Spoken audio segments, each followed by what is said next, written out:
listening to Uncommon Thinking, a podcast from Advertising Week. Uncommon Thinking features thought-provoking ideas directly from the stages of Advertising Week's global events.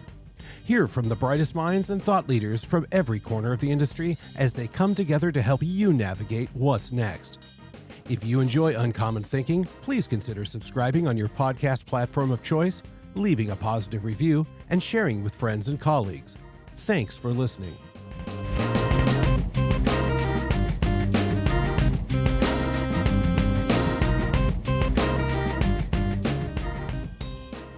Leading brands are moving into full-scale AI transformations. Agentive AI is set to improve the efficiency of marketing campaigns by relieving the grunt work and allowing for employees to focus their attention on other areas.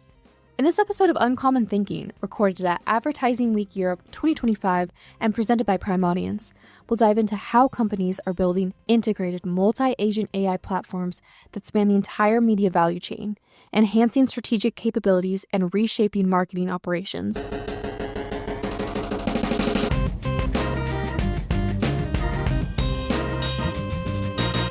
Welcome, everybody. Thank you for coming. My name is David Billings. I run the UK arm of an AI-focused agency called Empathy Lab, whom I'll say a little bit more about shortly. The subject of this session is agentive media platforms. And I'm very pleased to be joined in the session by Samir Amin from Reckitt, who I'll give some time to introduce himself properly shortly. But first, a little bit about Empathy Lab, and then I will run through a quick agenda for the day before we get into the meat of the session. So Empathy Lab, as I said, are an AI-focused agency. We're part of a larger organization called EPAM. EPAM consists of about 60,000 people, and those people are primarily focused on engineering advanced technical solutions for enterprise clients. And we do that by drawing on very, very deep capability in domains like software engineering, cloud, data science, and AI.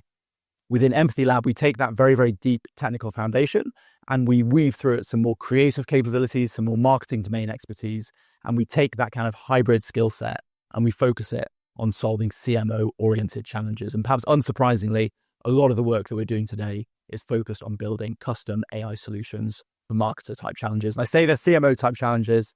Our clients obviously include fantastic CPGs like Reckitt. We work with large retailers. We do a lot of work in retail media specifically. That has some great applications from this kind of area. And we also work with media agencies for whom there's a kind of growing market for these tools as well. Okay, in terms of the agenda for today, we're going to break it into three parts. First of all, I'm going to hand over to Samir, who's going to talk a little bit about the business reality for Reckitt today, and also some of the challenges and opportunities that his team as a media team within a large CPG organization are wrestling with every day. With that context set, I'll then jump back in and I'll break down the anatomy of an agentive media platform. So give you an idea about what the different components of this kind of solution are. I will also walk through a specific application for media planning, and all being well, I will also show a live demo, what could possibly go wrong. And then I'll hand back over to Samir, who I hope is going to do most of the talking today, who will talk about how we're partnering to make this real at scale for Reckitt today. So that's the agenda. In terms of why I hope this session is useful and interesting and important for you guys, why agentive solutions matter, I think there are three reasons. One is that agentive solutions are a great fit for some of the big challenges and opportunities that I think anyone working in the paid media domain is wrestling with today. The second thing that I'll hope you'll see through the session is the pace at which the market is moving. For market leaders like Reckitt, 2024 was very much the year of figuring out your strategy, perhaps doing some POCs to feel what works, what doesn't work, and where you should invest your money. 2025 is really the year of scaled transformation. And the subtext of this is that if you're not already at that point, then you're probably already behind. And the danger with being even a few months behind in such a fast-moving market is that can open up a vast gap in capability that becomes challenging to close. And that matters because the third point, which is impact. What I'll also hope you will see through the session is the transformative impact that these solutions can have for any media organization. So that's the agenda. That's what I hope you'll take away from the session. And now I'll hand over to Sam to introduce himself and talk a little about Reckitt.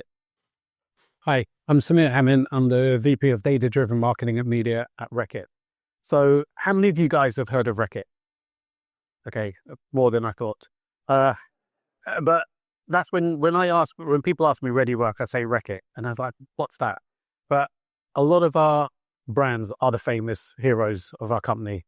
So I'm very fortunate to work for a company that has so many amazing brands, trusted, iconic brands. And our purpose is to protect, heal, and nurture in the pursuit of a cleaner, healthier world. And when you look at the portfolio brands that we have, you know that we're living our purpose. So our company, these are the recent results from last year. We have 40,000 employees across 120 different markets. Our net revenue was 14.2 billion at a really healthy, attractive margin of 24.5%.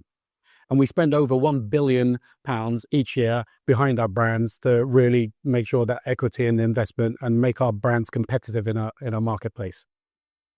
But like most CPGs, we're going through a transformation now.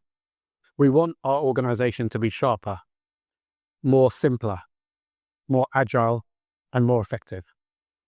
And this is the same objectives that we've had in previous transformations. So this is my fourth transformation in 13 years.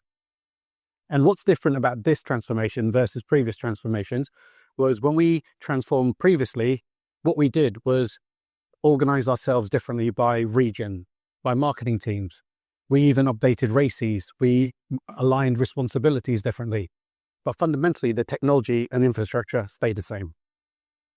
This transformation is going to be very, very different because as an organization, we're pivoting around the technology. So we want the organization to be very different in the way we operate, not just operating the teams, but pivoting around the technology because it's so powerful. So we're really focusing our business processes, our people upskilling, because a lot of these tools require a new set of training requirements. And what's happening is that we've called a internal team called Genesis, which is our Gen AI transformation. And we believe that that's going to really change the way business process and people operate within Reckitt. And that's going to rewrite the rules of how we look at competitive advantage in a very cluttered marketplace. So like many companies, we're facing a lot of tailwinds and headwinds. And we're trying to figure out which one's which. So what you see in the marketplace, you have a lot of fragmentation. So the way I see it is like now as an advertiser, I have so many more mouths to feed. The emergence of new platforms and media owners have really helped us target more better. But a lot of these companies also claim to have very different data management and targeting capabilities. So we're trying to figure out how do we create a right ecosystem, because a lot of these companies don't allow their technology to interact and integrate with other platform technology. So companies like us find it really hard to join together the consumer journey and piece it together. We also have legacy sort of op models which are very convoluted, very siloed, and very manual. So we're really excited by the opportunity that Gen AI can pose for us, because we know that now we can make sure that the right teams, the right person have the right data, the right insights to make quicker, faster, more informed decisions than ever before. And we believe that this is going to deliver sustained growth in the long term and short term, both for the top line and bottom line of two. So that's the business context. And even for those in the audience who aren't working for CPG marketing teams, I hope there's a lot that resonates there, because I think a lot of us are facing similar kind of headwinds and have similar tailwinds providing opportunities. In terms of agentive media platforms, the way that we build AI solutions to help brands, agencies navigate these challenges, there's a lot more to it than just plugging in ChatGPT, but conceptually, these solutions are relatively straightforward. And we talk about them having 5 constituent components. One is an underlying data set. You can't just go out and use openly available data for every single use case. You're going to need to wire in some specific data based on the use case that you want to support. On top of that, you're going to need to train some specific machine learning models. And the reason that we need these models is that while LLMs like ChatGPT are great at many things, they're really, really bad at maths. So if you want any kind of analytical firepower in your solution, you're going to need some specific machine learning models. And then over the top of that, we wrap an agentive system. And this allows us to make those models easier to operate and more automated to execute. Downstream of that, we can then API out into things like media activation platforms. So if you want to, you can have your agents carry out actions within things like your trading platforms, your DSPs. Just to bring that to life a little for a media planning use case, which is a great use case to start with, the way that we would map to that anatomy of a kind of agentive system is that, first of all, you would typically start with historical campaign data. If you want to predict how future campaigns are going to perform and you want to allocate your budget in an optimal way, then historical campaign data is probably the most relevant training data set. Over the top of that, we might train 2, 3, 4 different machine learning models that allow you to do different things, like figure out which publishers you're going to put spend against, maybe do audience clustering so you can overlay who you're targeting with where you're targeting them. And then we wrap this agentive system around this. I'm going to show you, all being well, a live demo of this in practice in a minute to bring it to life. But just to give us kind of the theory behind what you're going to see, what we actually do here is we train several different agents. It's not just one agent working. So at the front, you've got an LLM that you will interact with that we call our media planner agent. And that is essentially capable of taking a conversational brief, so the type of brief that a business user, a media planner, might typically give to a data science team. They can type that into the system directly. And that agent is capable of understanding the brief because we've trained it specifically on typical media planning conversations and is able to decompose the tasks that need to happen in order to answer that brief. And then it farms those tasks out to a bunch of other agents, each of which handle a narrow part of the process, like identifying which database to pull data from, running a SQL query to pull the data, running a model across the data, visualizing it, etc. So what you'll see when I cut to this demo is all of these agents collaborating together, and they'll carry out a process that might otherwise take a week or two between data science teams and media planning teams and condense it into hopefully something like 20, 30 seconds. Good, you can see my screen. Okay, so what I will do is I will type in just a fairly simple kind of media planning brief. And let's pretend we're running a campaign for Dettol, given we've got Reckitt on the stage with us. And we want to maximize sales. My budget is, anyone? How much money are we going to spend? $1 million. Jeez, okay. Big spender in the front row. My budget is 1 million. And I'm going to run the campaign for 6 weeks. And we're going to ask it to generate an optimized media plan and give me the results in a simple table format. Okay, when I press enter, what you're going to see very, very quickly is that process that I just described unfolding.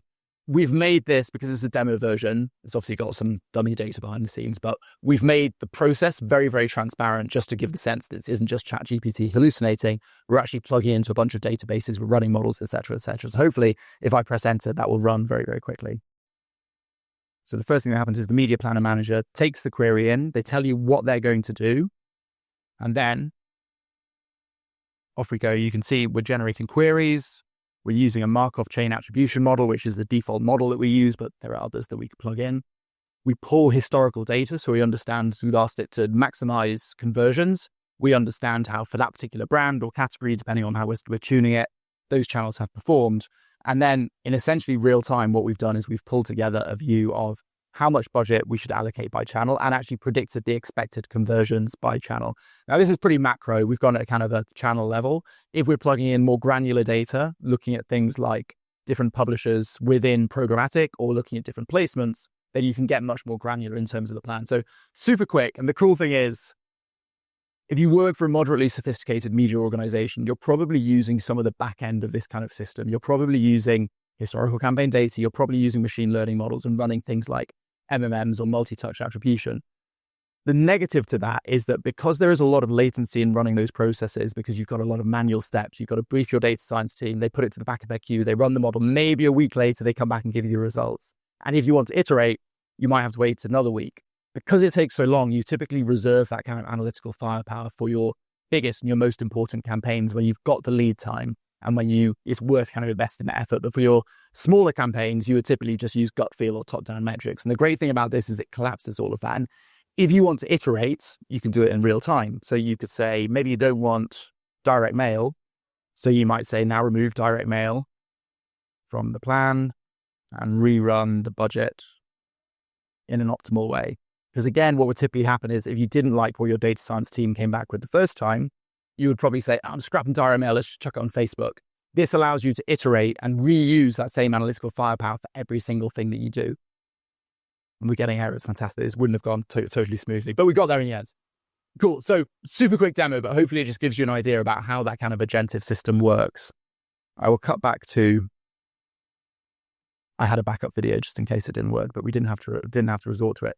So before I hand back to Sam to talk about how Reckitt are applying this, a couple of things. So one is, hopefully you've seen the power of this type of approach. And I would say the value that we see our clients unlocking falls in three categories. One is it just makes your team a lot more productive. You don't have to wait so long to get results. You don't have to invest so much time in media planning. For one media agency that we deployed this for, they saw that for their most complex campaigns, they were able to reduce the person hours invested by 80%. So a big productivity boost. Because the timeline of using such sophisticated planning is collapsed, you can apply the same firepower you would normally reserve for your most important campaigns to every single media planning decision, which means that your media performance improves. So for a big CPG advertiser, not Reckitt, another one, they saw a 17% improvement in media efficiency. We've seen uplifts in ROI of something like 1.5 to 2x, just because you're using all of this science behind everything that you do. And then the final point is that media planning is a great use case. It's a great place to start. But by taking that first step, you also build a really scalable foundation to then layer on additional agentive use cases. And when you're doing this, typically what you do is, rather than just using campaign data up at the top of the screen here, you might start to layer in things like customer data. So pull in data from things like Google Analytics. You might wire in more nuanced commercial data like pricing and margin and sell-through and stock availability. So you can get very diverse in terms of the data that you're plumbing into the system. And then rather than just having 2 or 3 different machine learning models, you can plug in 5 or 10 or 15 that allow you to support a much, much wider array of use cases. And then, of course, to enable you to use those, rather than just having the media planning agent on the left in those circles, you can build 4 or 5 different agentive systems which support you with multiple parts of your media processes. So planning is important, but what about your annual strategic planning or insight generation to understand who your consumers are and who you should target, or campaign optimization or post-campaign reporting? All of these can be supported by essentially co-pilots that allow you to totally transform your end-to-end processes, which sounds pretty futuristic, but that's why I'm really pleased to hand back to Sam, who can talk about how Reckitt are doing exactly this today. Cool. So before we started our Gen AI journey, we kind of evaluated the marketplace and looked at 3 use cases for Gen AI within the organization. The first one was like office productivity, like using ChatGPT, Copilot. But what that meant was like incremental effectiveness. The second one was looking at new revenue streams and new business models. However, that was really difficult for us because we didn't own the end relationship with the consumer. So the third one was very intriguing. It was, we call it op model reinvention. So what this means is basically augmenting our people with the technology and really making sure that we pivot the organization around the technology.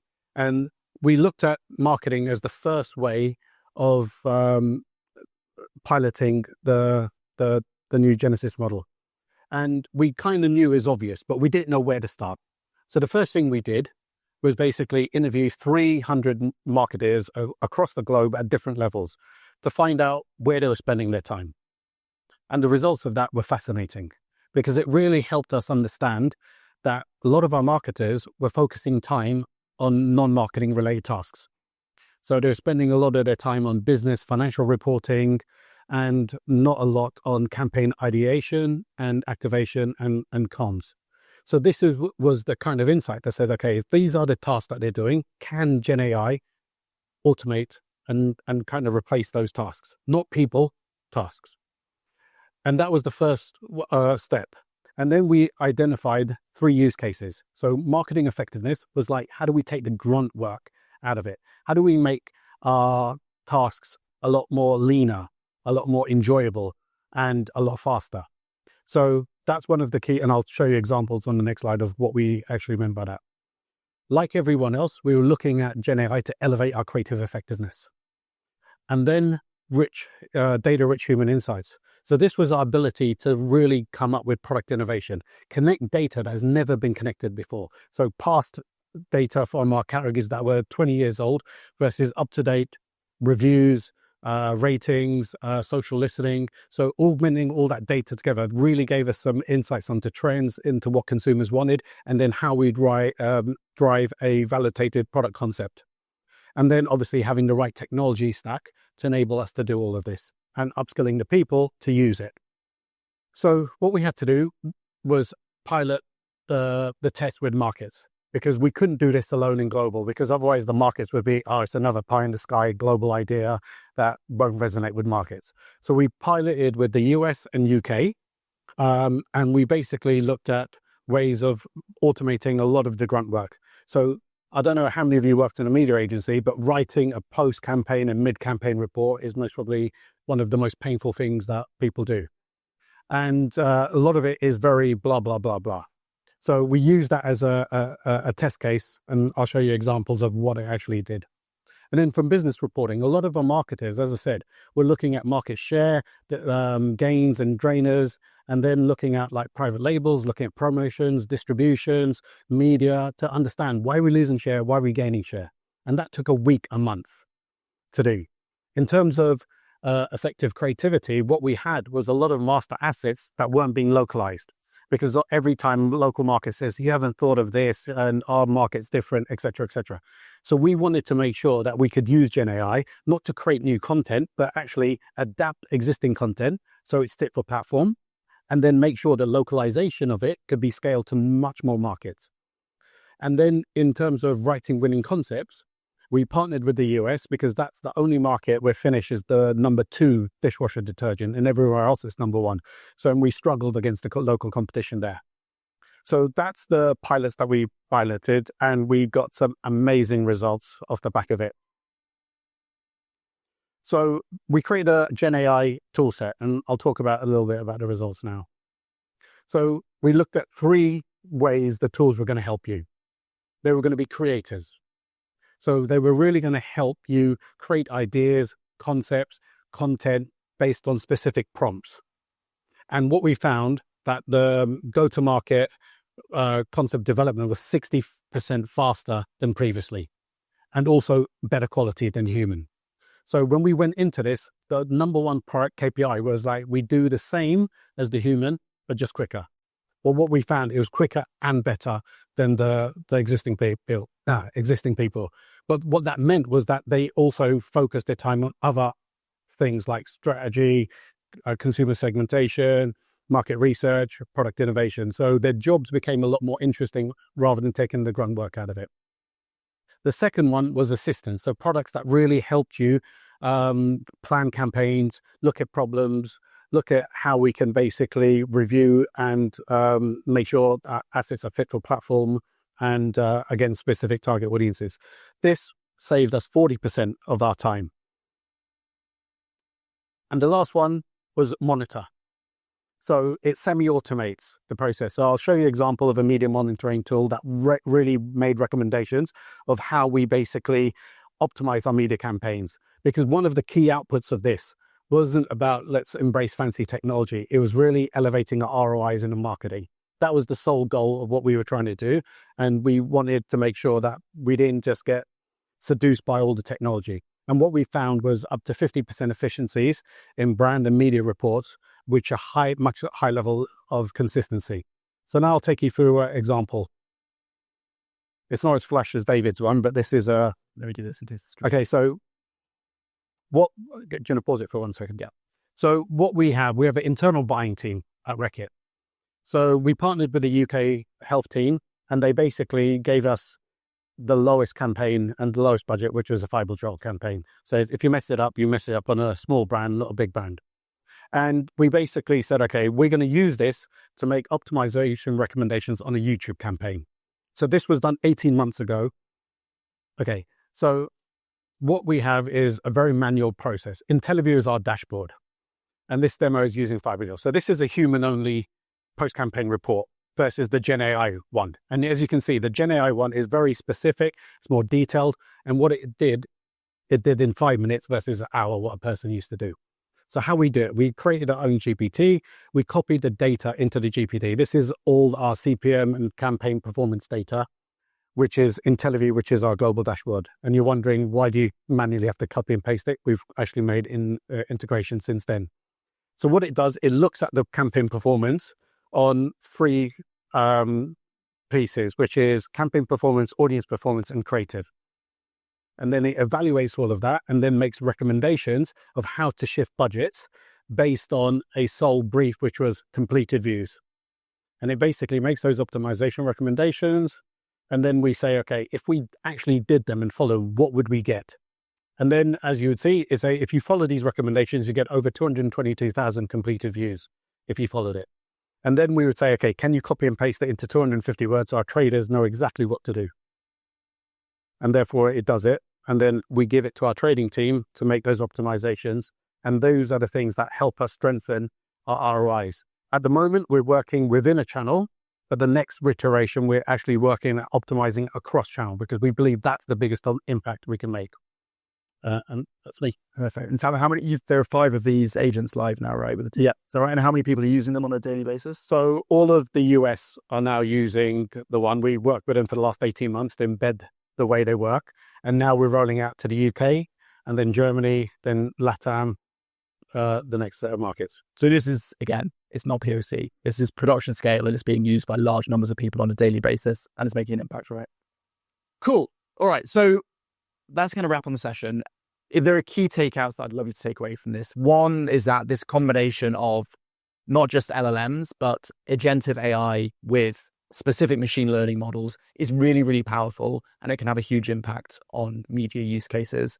The second, as Sam said, is this isn't just about bolting a new tool onto an existing process. This can actually provide a catalyst to totally rewire the way that your teams work. The third thing is that this is happening now. So if you're still thinking about this, again, unfortunately, it means you're already behind the market. This is real and it's already making an impact. And where people are executing at scale, the impact is really, really transformational. The numbers I flashed up, the numbers that Sam's talking about, these aren't just vanity metrics. These translate to shareholder value. So they really make an impact on your business. So that's it from us. I hope it was an interesting session. Sam and I will be around if anyone wants to come and do a follow-up chat with us. I don't know if we have 2 minutes. Are there any questions in 2 minutes? That was great. Thank you. So I can clearly see that you're making some time-saving efficiencies. Are there plans to make cost savings efficiencies with your staff as a result of this? I think it's a very good question. And I think this is one of the key questions a lot of our teams asked.